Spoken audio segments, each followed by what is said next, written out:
keeper of history, past and present. Mysterious World, the State Museum of Culture History of Uzbekistan. It can tell a lot. Histories and mysteries, unique events, little-known facts. It was in Samarkand that in the second half of the 19th century, in 1874, the first museum on the territory of the whole Central Asia was opened.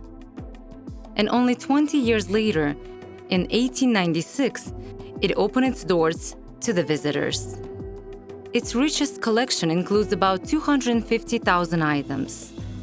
Thanks to them, one can trace the history and culture of the peoples of Uzbekistan, starting from the ancient period to the present day.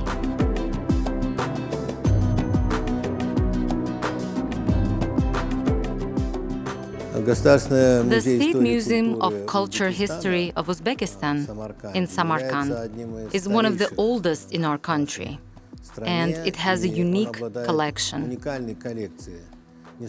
It is no coincidence that the word culture is used in its name, since this collection contains artifacts that reflect almost all stages of the development of Uzbek culture and art.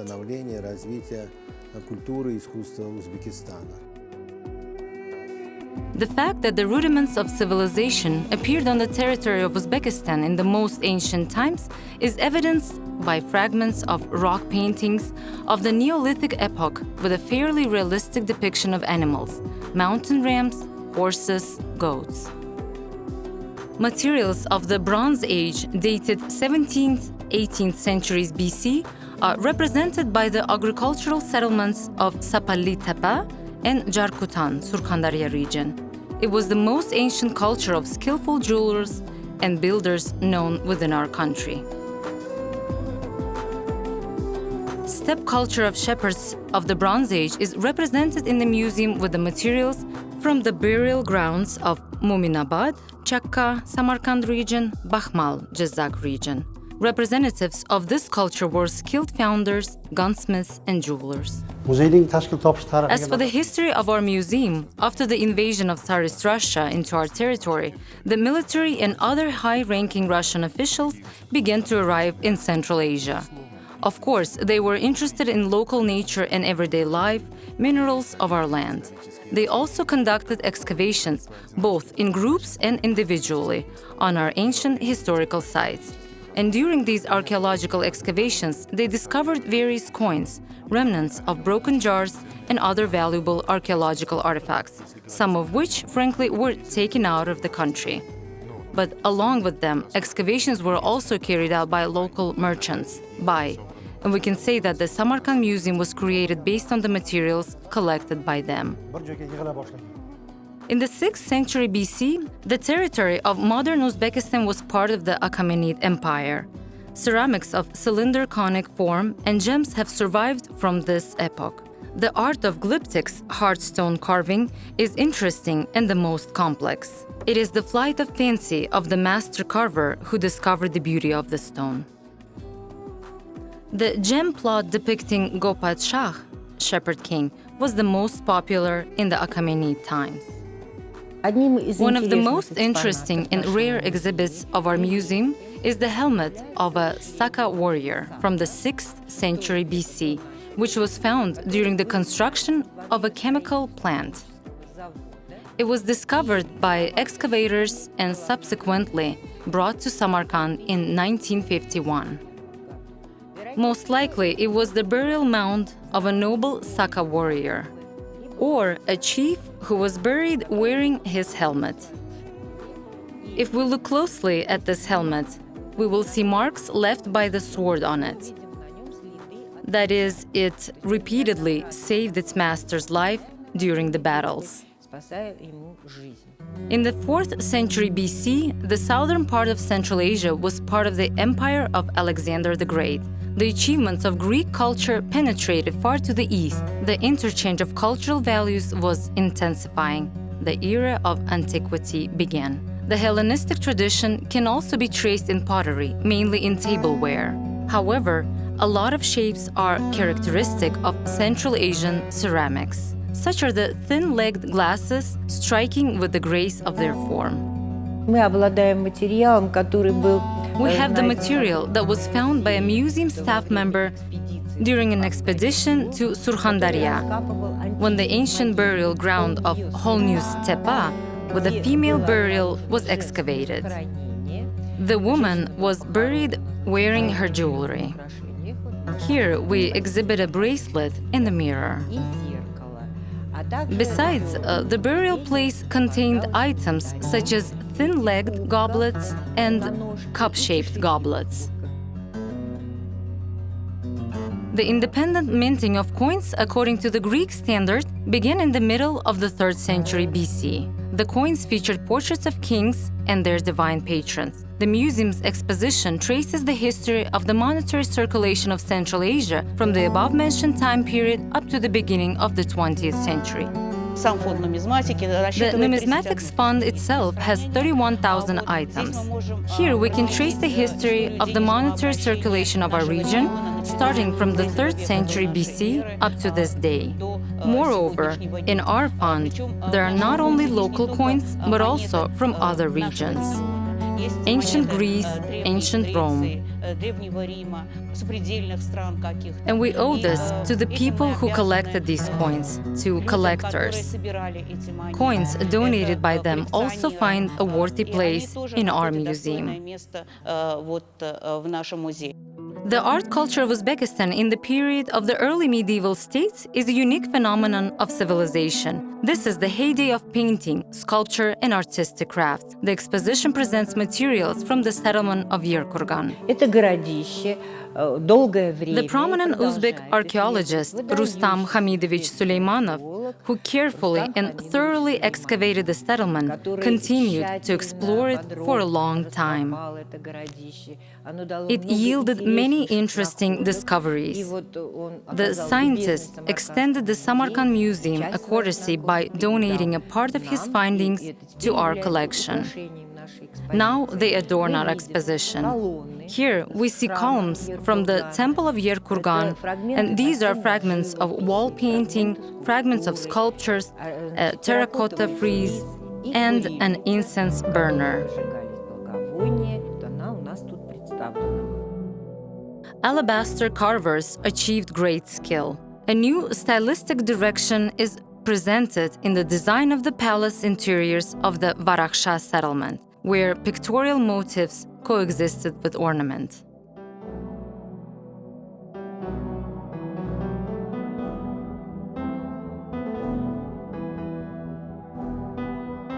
The art of Tarutics reached high level of development. Here, a good example can be the unique collection of silver bowls of the 5th, 6th centuries found in the city of Chelek, Samarkand region.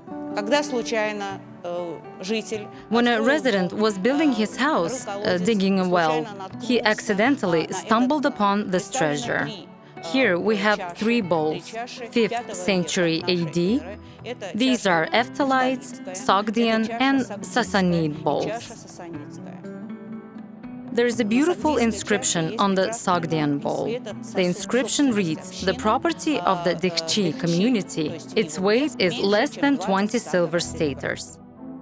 Samples of Sogdian writing are also presented by a receipt document from the Afrasiyab settlement.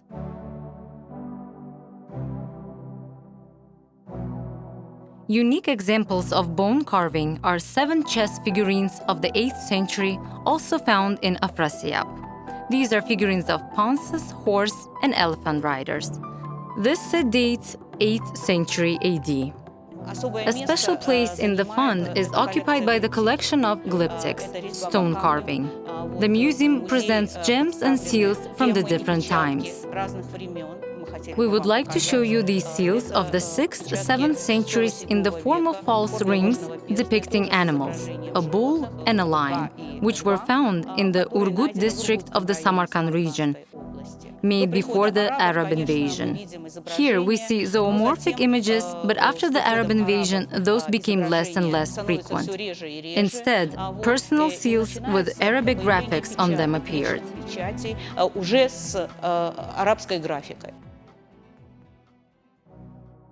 One of the striking phenomena of early medieval art was, of course, wall painting. A masterpiece of early medieval art are the Murals of Afrasiyab, the originals of which are kept in the branch of Samarkand Museum, Afrasiyab Museum. The main leitmotif of Sogd wall painting is the fight against the forces of evil and darkness, embodied in various thematic and plot variations.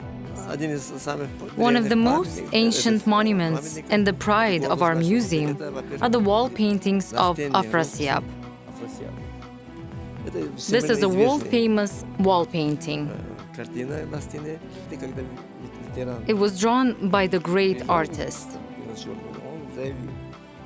The Korean scientists are also interested in this very much because they often come and study it. Часто приезжают, изучают, и они даже готовы тоже вложиться, чтобы всегда держать его в норме. Там, наверное, требует климат хороший, там нормальные климатические условия. The collection of clay ossuaries is represented mainly by ossuaries and fragments of ossuaries from the Samarkand and Tashkent regions. Ossuaries are an important historical source for studying the culture of Sogd.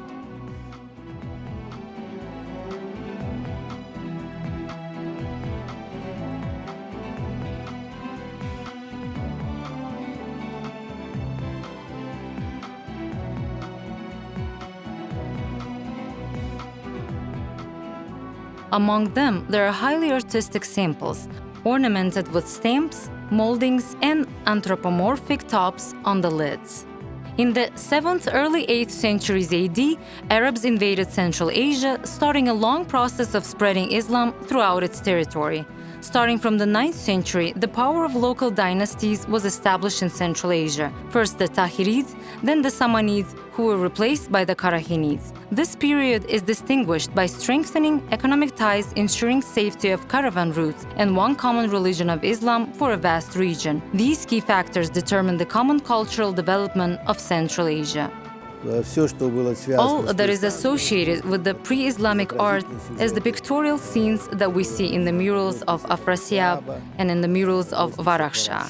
They disappear and something new arises, namely the culture and aesthetics of the ornament develops. And during this period, it is widely spread not only within the territory of historical Uzbekistan, but also outside. This is Afrasiyab ceramics. In this ceramics, there is an image of living beings, but they are stylized as a pattern. Arabic calligraphy is used extensively with various good wishes, excerpts from the Quran, Hadith. Выдержками из Корана, с хадисами.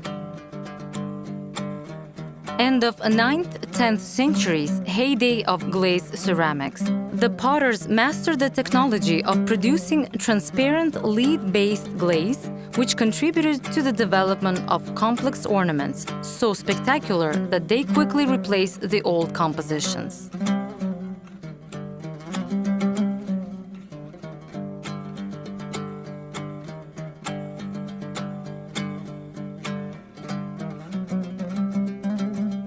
In the art of Central Asia, bone carving is represented by a variety of household items: buttons, spoons, knife handles, combs.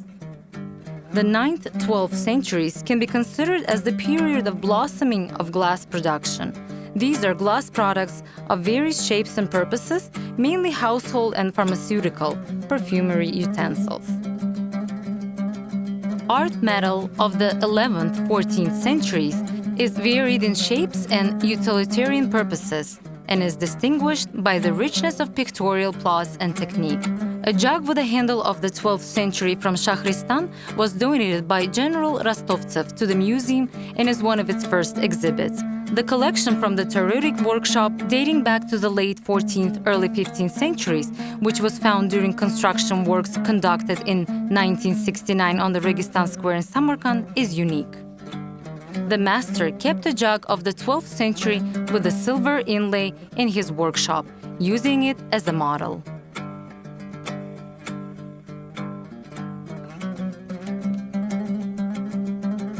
The late 14th century is associated with Amir Timur appearing on the political arena. The time of the Timurids was marked by the revival of cities, the development of crafts, of decorative and applied art, the development of architectural decoration, book miniatures.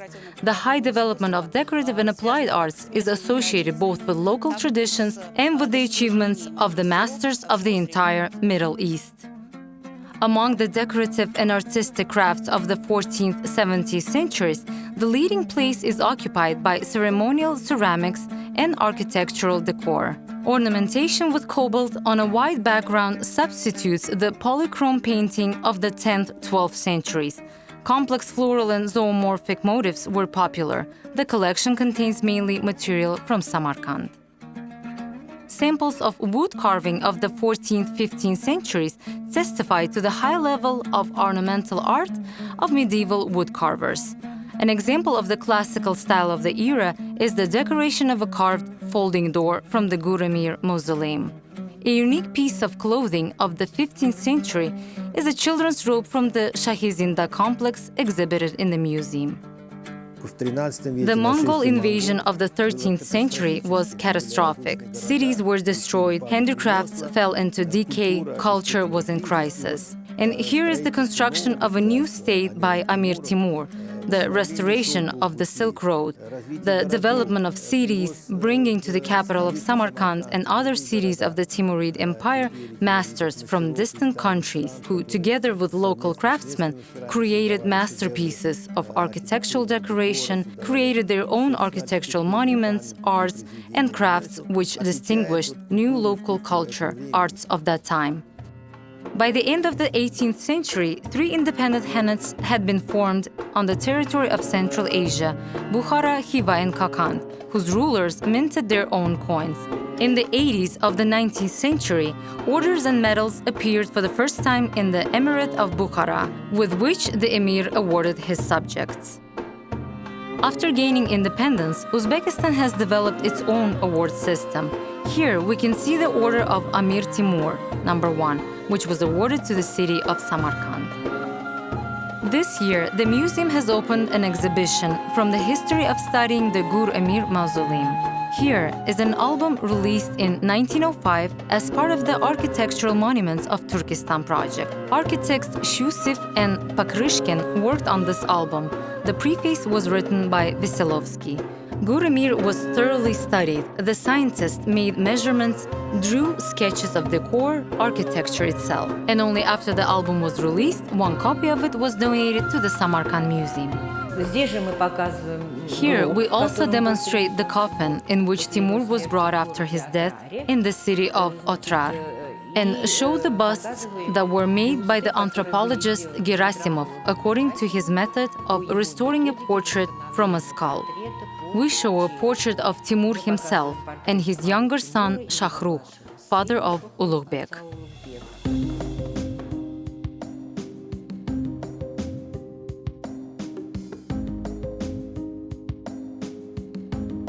The museum houses a large collection of manuscripts dating back to the 15th century. There is a permanent exhibition on the history of writing in Central Asia, where the visitors can observe rare books and manuscripts.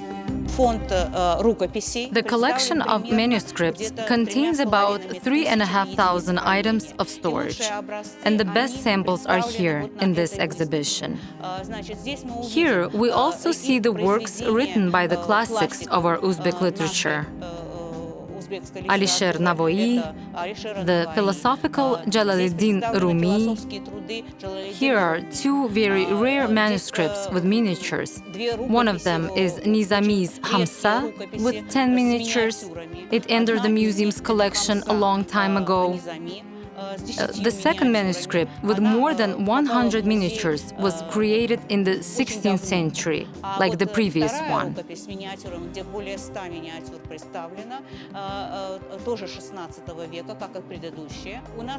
We have a very rich collection of Qurans. For example, a unique Quran of 1854. It is one of the largest Qurans in Central Asia, which was copied by order of the Emir of Bukhara. especially for lauch of Bibi Hanum. Then it was kept in Shahizinda. The old photo shows people reading this particular Quran. Комплекс Шахизинда, где есть вот старая фотография есть, где читают они, значит, вот именно этот Коран. А затем Finally, the holy book ended up in our museum, and now it is on display for our visitors who want to get acquainted with the art of a handwritten book on the territory of Uzbekistan. The collection of the museum includes an exhibition dedicated to ethnographic ceramics from the late 19th century to the present day. All the ceramic centers of Uzbekistan are represented here: the Fergana Valley, Khiva, Shahrisabz, Tashkent, Gijduvan, Samarkand. The exhibition presents the works of the outstanding Samarkand master, Usta Umar Jurakulov, and his apprentices.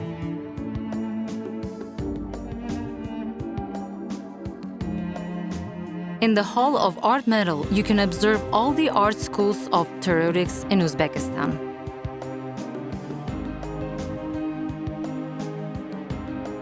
The Samarkand Museum has a magnificent collection of traditional Uzbek and Tajik embroidery of the 19th, early 20th centuries.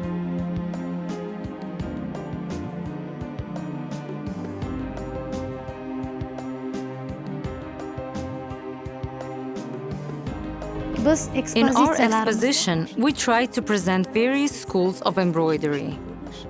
Our goal is to show their differences from each other, to talk about sewing technology and ornaments. It is important to mention why Suzani were so widespread among the people. Women decorated their houses with them.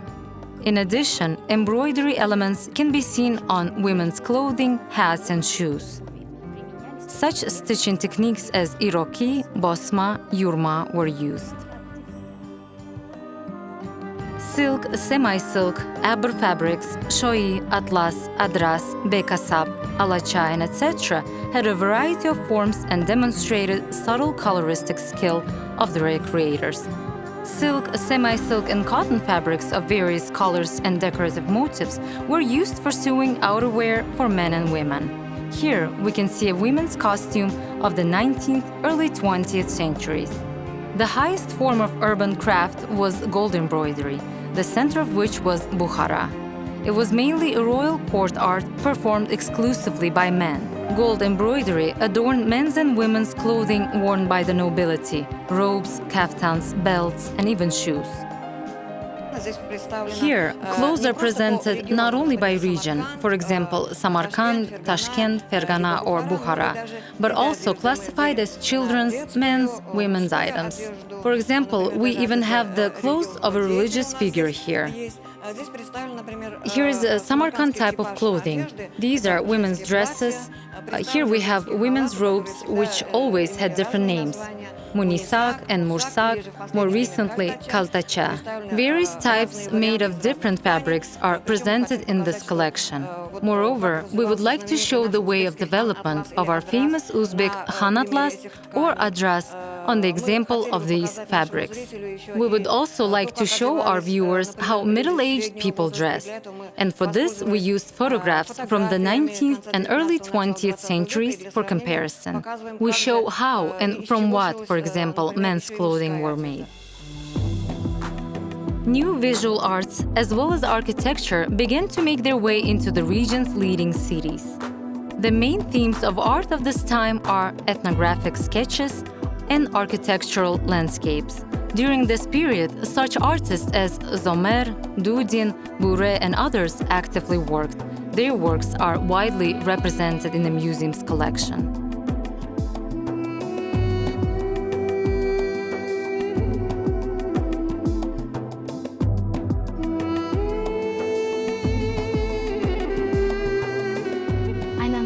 It was during this period that the fine arts flourished in Samarkand. The first art school opened here, and such artists as Aganes Tativasyan and Pavel Binkov contributed greatly to its development. Thanks to the professional school they created, Real fine arts masters are cultivated in Uzbekistan. mashhur bo'lgan xalq rassomlarni juda katta ahamiyat kasb etdi desak bo'ladi.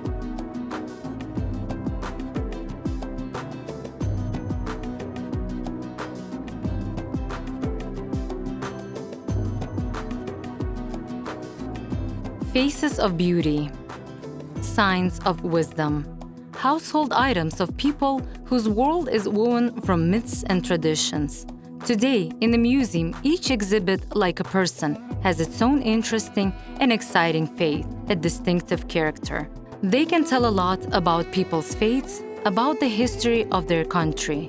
For about 1,500 years, our memories about the past stored in the museum carefully preserve local history of several millennia and transfer it from generation to generation. Indeed, only by remembering the past can one live in the present.